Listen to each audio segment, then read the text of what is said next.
Hey guys, Lingo here, and here's another section with one of my recent clients. And at the end, it was pretty kind of funny because he was actually asking me how to kill a Juggernaut, and turns out a Juggernaut appeared, and we ended up having to kill that Juggernaut at the end. So it was pretty cool. But anyways, I just want to say before I start off the session and commentate what's going on here, I just want to say thank you guys all so much for all the support lately. I gained probably close to 1,000 new subscribers ever since I did the coaching session with Expel, where he faked to be a noob and he hired me as a coach. I definitely had a lot of fun playing with him and coaching him, even though he didn't really need a coach. And to show my gratitude, I told you guys I was going to show you guys about level 1, level 2, and level 3 character movements. I didn't forget about it. I will make a video recently whenever I get the chance to do it. It's just that lately I've been getting a ton of orders and I've been just trying to keep up with the order. I didn't want to stack behind. And yeah, it gets a little hard scheduling a bunch of orders out at once because it's players from all over the world. The time zone difference is a little, it gets a little confusing sometimes. So it gets a little hard to, schedule every order that I have. But I've been able to, maintain it. So I think I should be able to have time, maybe like sometime next week to try and get that video out that I was talking about, where I'll cover level 1, level 2, and level 3 character movement. But I'll kind of go over what it is exactly just in this video. Later in the middle of the video when there's downtimes, I'll cover that just a little bit about what it is.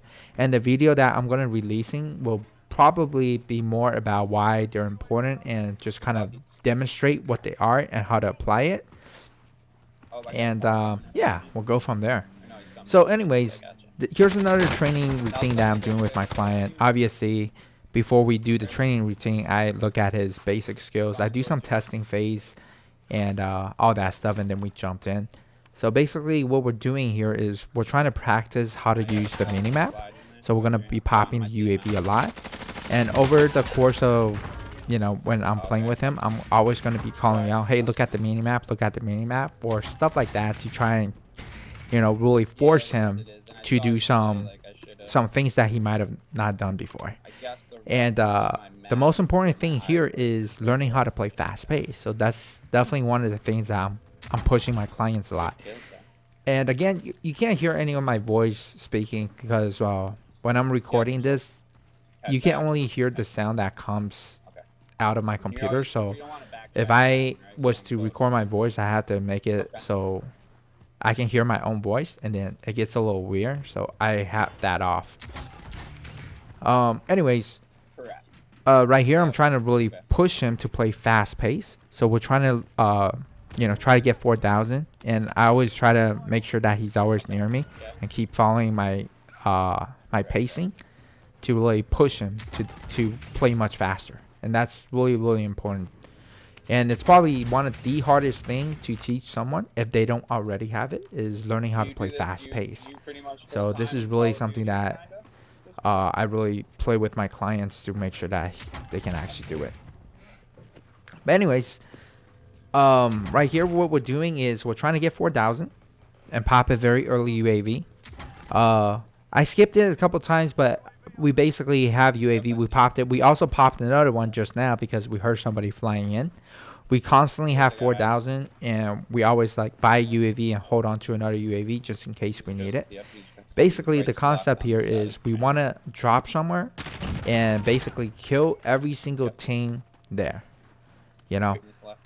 This is the best way to try and get better at this game too, because the best way to get better is not to play defensive, play passive, play camping at somewhere, avoid fights.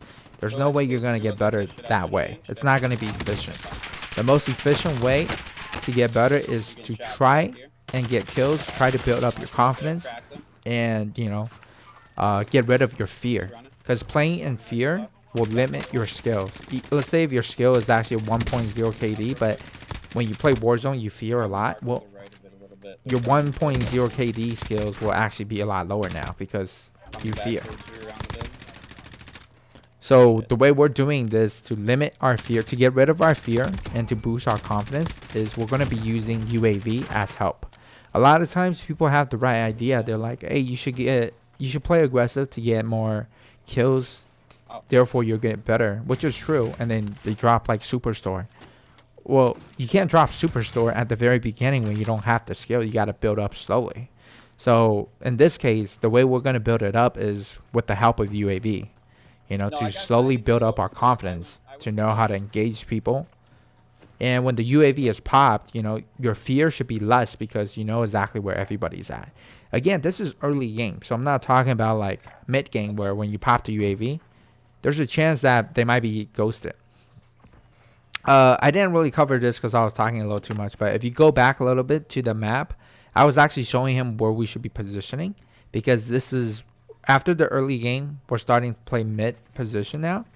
This is mid game. We're playing for position. So if you go back and just watch where I basically paint the middle of the map, and then we came to here. Call out. I was looking out the window at the buy station, and he came up the stairs. That was a horrible feed. So did you hear what he said? He said it was a good call that I called the guy was in his building, because I knew I was actually looking at the minimap and it looked like he was looking out the window still. So I told him, hey, there's actually someone in your building. Look at the stair. Look at the stair, which he did, and good thing he got that easy kill. So that's what he was saying. Like, it was a good thing that I called it out for him. So anyways, this is mid game when we play for position. The only team that we're going to kill is anybody that's trying to take this position here.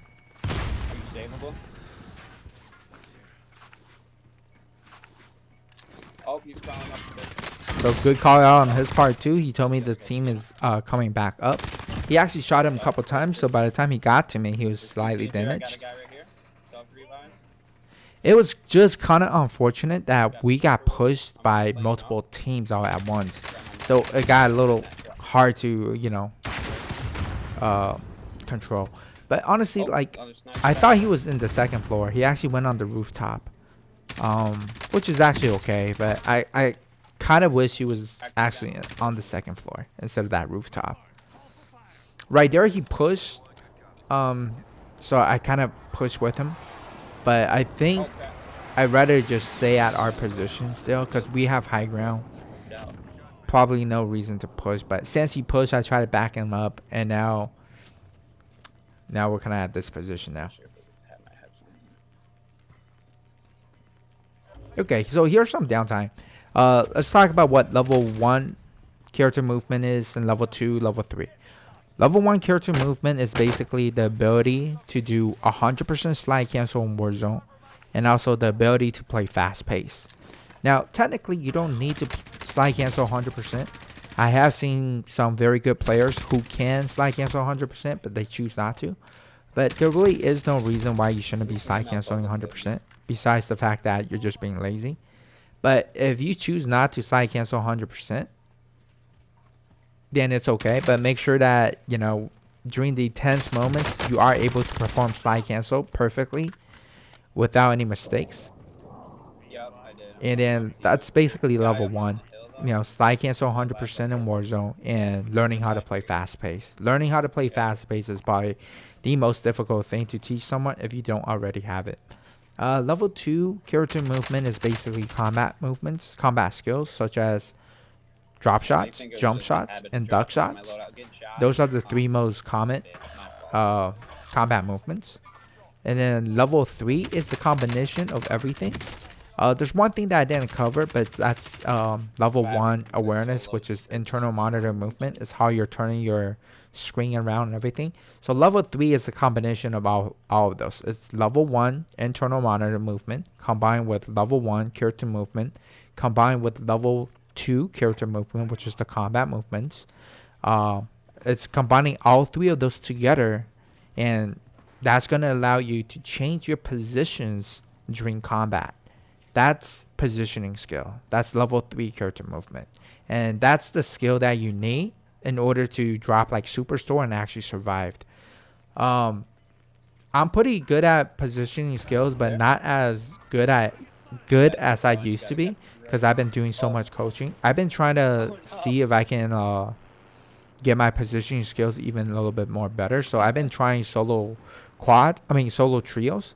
And I did get a solo trio just the other day. I didn't get too much attempt. I only maybe attempted for like 2 hours, and I did get a win. So I guess I still have somewhat of a positioning skill, but not so much. I actually won that trio because of my strategy, not so much of my position, because I didn't get a lot of kills. I only got like probably 17 kills. But anyways, I'll show you guys that video whenever I get the chance. But yeah, that's everything about level 1 to level 3 character movements. Let's go ahead and talk about this one. I actually cut out some parts, but I actually damaged the Juggernaut a couple of times when he was running around. So at this point, I'm not too sure how much HP he has. He might have like, got more HP from killing people, but I was damaging him ever since I had the chance.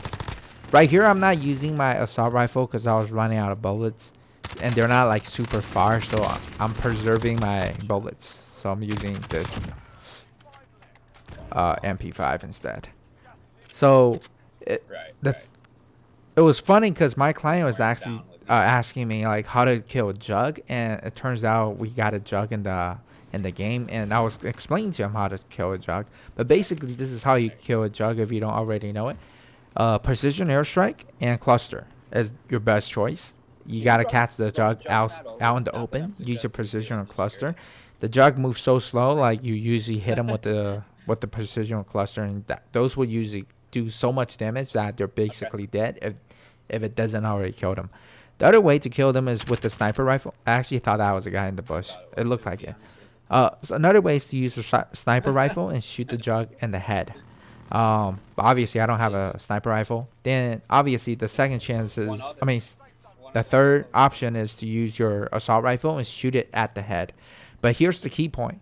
You cannot keep shooting the Jugg, because the thing with machine gun is once it starts firing, it's going to fire extremely fast. So what you need to do is you're going to shoot the Jugg a little and then on peak. So it makes him stop shooting the machine gun.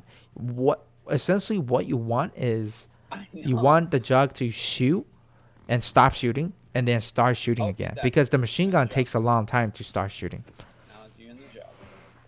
Again, end game position. So we talk about early game is to drop somewhere and kill them. The mid game is play for position. End game I play passive, like how I don't really try to kill unless I have to. So I shoot him in the head, peek down, so he stops shooting. Once he stops shooting, I shoot, and then just peek, shoot, unpeek, shoot, peek. He was kind of damaged already, so it was an easy kill. But that would be how you kill a Jugg. You gotta peek him, shoot him, and then unpeek, and then peek him again. You want him to stop his machine gun from shooting constantly, because once that machine gun starts going, it's insanely fast, and there's no way you can compete with it. So you want him to stop. But you see how the machine gun was so super slow initially though. Like when he started firing, it was so super slow. But give it like 1 second, then it goes like insane speed. Anyways, hope you guys enjoyed this video, and yeah, once I get less busy with my orders, I'm gonna start getting out more videos. And until next time, guys, have a good one.